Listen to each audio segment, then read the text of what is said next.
Toute cette semaine, nous sommes dans les cuisines de La Réserve à Metz. Guillaume, le second, a prévu de nous régaler avec une 4e recette. Je vois qu'il y a plein de petits légumes. On va faire quoi aujourd'hui? Alors là, on va faire on va partir sur une pipe crâne, accompagnée de gnocchi, gnocchi rôti. Et avec ça, on va mettre une plouma ibérique, plouma de porc ibérique.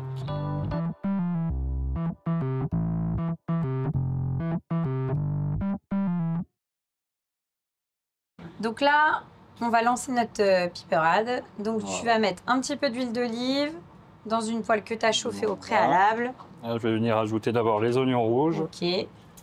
Là, c'est pour le côté visuel, entre guillemets, les oignons rouges. On peut très bien le faire avec de l'oignon blanc. Ok. Alors, qu'est-ce qu'on appelle d'ailleurs une piperade? C'est quoi le C'est une principe? compotée d'oignons, entre guillemets. D'accord. Et ça va agrémenter du coup de poivrons qu'on a déjà émincés, taillés finement en lanière. Donc, ça sera finalement une petite compotée. Voilà. Qu'on va servir et qui va nous permettre finalement d'accompagner les gnocchis et la viande. Okay. On est vraiment dans l'esprit compoté et même un peu caramélisé au début. Ça, quoi. Ouais. Okay. Et en attendant, on va préparer notre pâte à gnocchi. Ça marche. Donc pour les gnocchis, donc là tu as une pulpe de pommes de terre. Voilà, des pommes de terre. Donc en gros, le principe pour avoir une pulpe, tu as fait comment? J'ai cuit mes pommes de terre au four à 160 pendant 1 bonne heure. Ok. Voilà. Et donc après, en fait, on ouvre et on récupère toute la pulpe. On les cuit pas à l'eau parce que sinon elles vont se gorger d'eau. Et c'est le principe, c'est qu'on veut vraiment quelque chose d'une matière assez sèche. Ouais, c'est ça. Ok.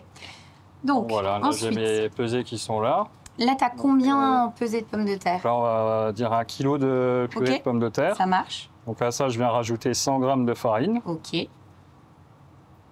100 g de maïzena, équivalent d'un jaune d'œuf. Donc un jaune d'œuf. Et on vient rajouter également du parmesan râpé. D'accord. Alors ça, c'est le petit truc en bonus. Un petit peu en plus. Parce que j'ai déjà fait des gnocchis et moi, il n'y avait pas de parmesan. Parmesan 100 g également. Ouais. Bah, la maïzena, elle va apporter justement ce côté moins élastique. D'accord. Et parmesan, éviter que ça sèche. Ok. Oui, donc ça apporte et de la gourmandise, mais il y a une utilité pratico-pratique quand même. Et donc après, donc tu mets un petit peu de farine sur ta planche. Et l'idée, c'est de façonner finalement un petit, comme une petite ficelle, on va dire ça comme ça. Un petit boudin. On va venir détailler les gnocchis. Ok. Les détailler, tout simplement. Ok. Donc, on est déjà sur du gnocchi de compétition. Hein. C'est du gnocchi version on arrive en automne. Voilà, hein, l'hiver se prépare et... Ça, c'est le côté aurélien. Le côté gourmand du chef. Voilà. Donc là, on a des oignons qui sont bien caramélisés. Donc une belle petite coloration. Et donc là, tu rajoutes tes poivrons. Donc 3 couleurs. On va laisser bien mijoter et on laisse compoter les petits poivrons. Voilà. Et pendant ce temps, à la limite, donc on va cuire nos gnocchis. C'est ça, parce que je vois que tu as une chauffante. Eau chaude bien salée, plutôt frémissante, pas trop à ébullition pour laisser les gnocchis pour éviter de les casser. Donc là, c'est bon, hein. Nos gnocchis, on le voit, ils sont remontés à la surface. Donc là, tu as préparé effectivement un bac d'eau glacée pour stopper la cuisson. Tu les repoileras un petit peu, tu vas... Ouais. Donc on les réserve, on les débarrasse et puis on les repoilera juste au moment de dresser. Donc là, tu vas poêler tes petits gnocchis. Oui, l'idée, finalement, c'est d'avoir une petite coloration assez sympa. Et puis, comme ça, tu as le croustillant et à l'extérieur et le moelleux dedans. Donc là, la cuisson est pas mal. Ouais, on arrive quasiment à la fin. Et tu rajoutes quoi là? Là, c'est un petit jus de viande. D'accord. Donc, tu vas accompagner, notre plat et tu réhydrates finalement en fin de cuisson la piperade. Ok. Et donc, on va lancer... Alors, on va lancer la cuisson de la plouma. De la plouma.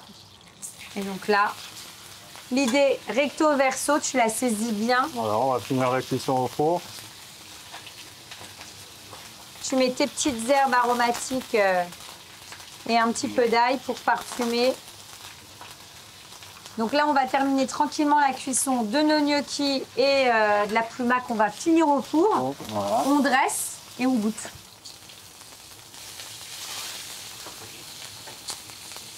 Donc là, on va partir pour le dressage. Dressage, voilà. Alors, donc on commence pas. À cercler la piperade. D'accord, cerclé. Donc la piperade qui a bien compoté, Ouais.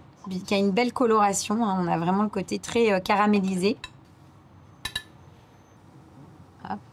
On vient ranger nos petits Ensuite. gnocchis. Donc, on met les gnocchis.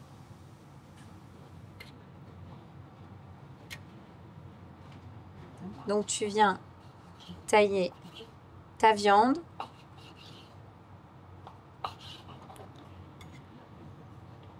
Que tu positionnes donc hop, dans ton assiette. Petit coup de moulin à poivre. À ce moment-là, tu mets un petit coup de moulin à poivre. La fleur de sel. Et ensuite, donc, le fameux petit jus. Voilà, jus de volaille avec un peu de jus de poiron. Petit clin d'œil à la piperade. Et ça, c'est quoi? Ça, c'est un petit coulis d'épinards. D'accord, ok. Voilà, des épinards juste mixés Top. pour amener un peu de couleur. Bah, super. Ça, c'est tout bon. Et ben, on va goûter. On va voir ce que ça donne. Bon, on y va. C'est parti. Bon, je vais prendre un petit peu de viande. Et puis, je vais goûter forcément la petite piperade. C'est divin parce que je trouve que, tu sais, la viande, là, elle fait un peu cuite au barbecue, comme ça. Vraiment le côté très saisi. Et je trouve que ça se marie super bien. Avec les poivrons. Ouais, avec le côté grillé, etc. Ça sent bizarrement encore la fin de l'été, je trouve, sur ce type de recette. Mais en même temps, tu as le côté gourmand des gnocchis qui est là pour annoncer l'automne, en fait. C'est ça. Donc, non, c'est top. C'est vraiment très, très bon. Et ce que j'ai bien aimé, finalement, dans ta recette, c'est que des gnocchis, c'est relativement facile, simple. Moi, j'en avais déjà fait.